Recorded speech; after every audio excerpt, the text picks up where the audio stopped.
11 years ago, on the 4th of January, two wrestling companies went head-to-head on a Monday night, both putting on shows that they considered to be the best that they could, with events that would be memorable. One would be memorable for good reasons, and one would be memorable for bad. Over on one side, the World Championship changed hands. When Hulk Hogan prodded Kevin Nash in the chest, Kevin Nash sounded like he'd been hit by a cannonball. We had a new WCW champion.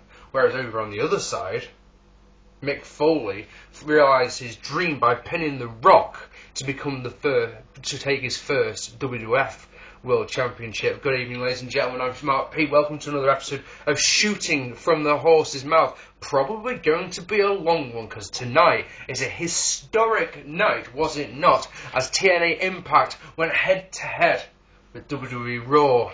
Which one did I watch? I watched Impact, believe it or not, when they were live. I don't normally do streams. I don't like streams. Streams have a tendency to jump and skip and bounce, don't they? And when something significant happens, you can guarantee it'll have frozen. I don't use them for that. I normally use torrents the next day.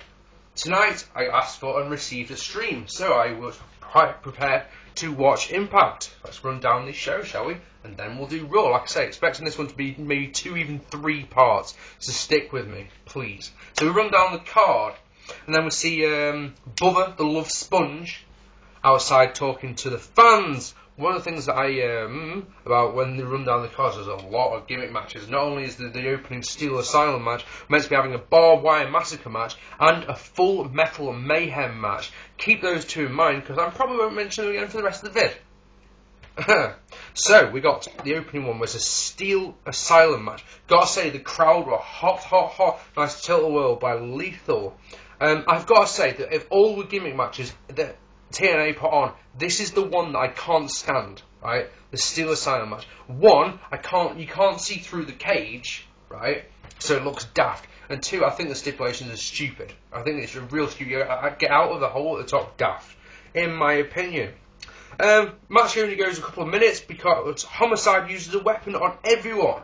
Getting a disqualification, which means that it's a no contest. The crowd hate it. They chant bullshit, which is well deserved. But then, in the first mark-out moment of the evening, for me, Jeff Hardy comes out. Now, I've never been a Jeff Hardy fan, as I'm sure you know, but this was a legitimate mark-out moment. He comes in, and he starts beating on Homicide, chair shot and a twist of fate on the entrance ramp. He then goes and climbs to the top of the Steel Asylum and just sits there. Doesn't got a promo or anything, which is a little bit weird.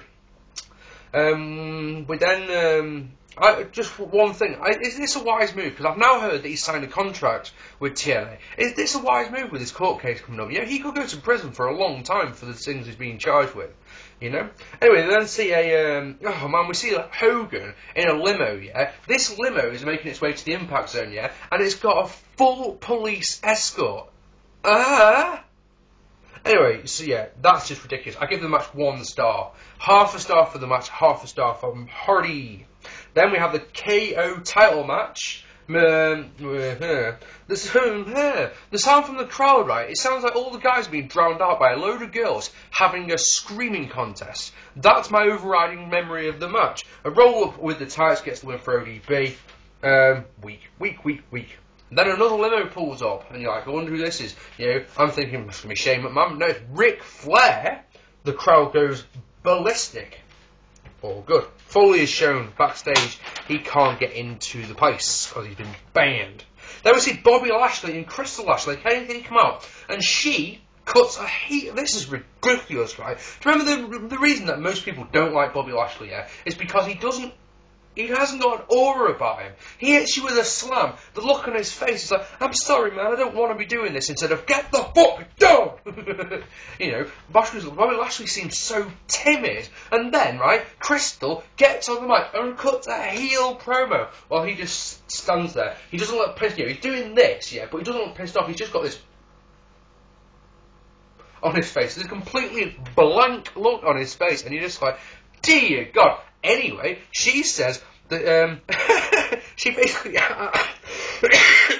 absolutely just buries pro wrestling by saying MMA is better. and Bobby Lashley wants out of his contract. Bobby doesn't say a single word during this segment. Weak. Utter weak.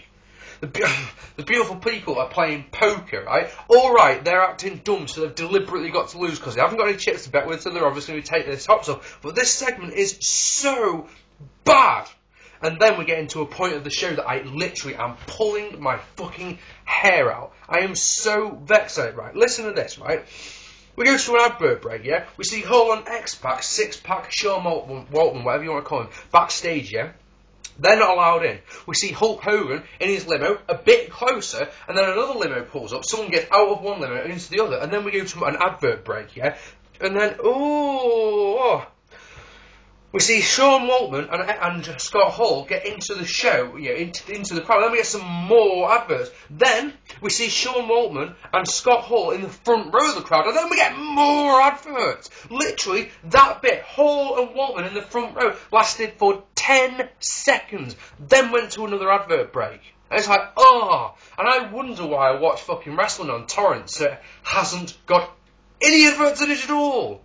You know, my God, this was irritating.